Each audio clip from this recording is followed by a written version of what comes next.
Լուրերը թե Արմավիա ընկերության սեփականատեր Միխայել Բաղդասարովը պատրաստվում է վաճառել ընկերության իր բաժնետոմսերը, Հայաստանի քաղաքացիական ավիացիայի վարչությունում իմացել են մամուլից, ուստի եւ չցանկացան մեկնաբանել։ Պետությունը այդ հարցում էլ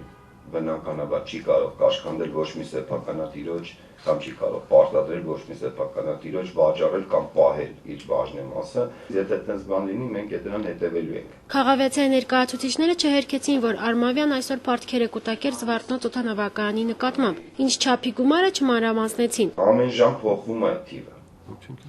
որովհետև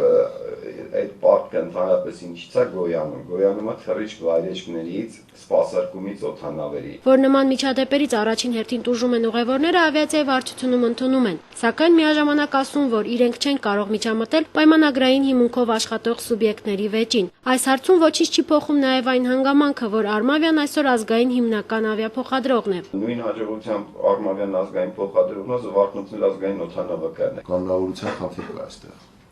Եվ Արմավյան առաջին հերթին է շահագրգռված այդ կանոնավորությունն ապահովելու։ Իդեպ ըստ վարչության տվյալների Արմավյան այս տարվա 10 ամիսների ընթացքում արձանագրել է 12.22% աճ։ Գայան Հակոբյան, Հովսեփ Հովսեփյան, IPF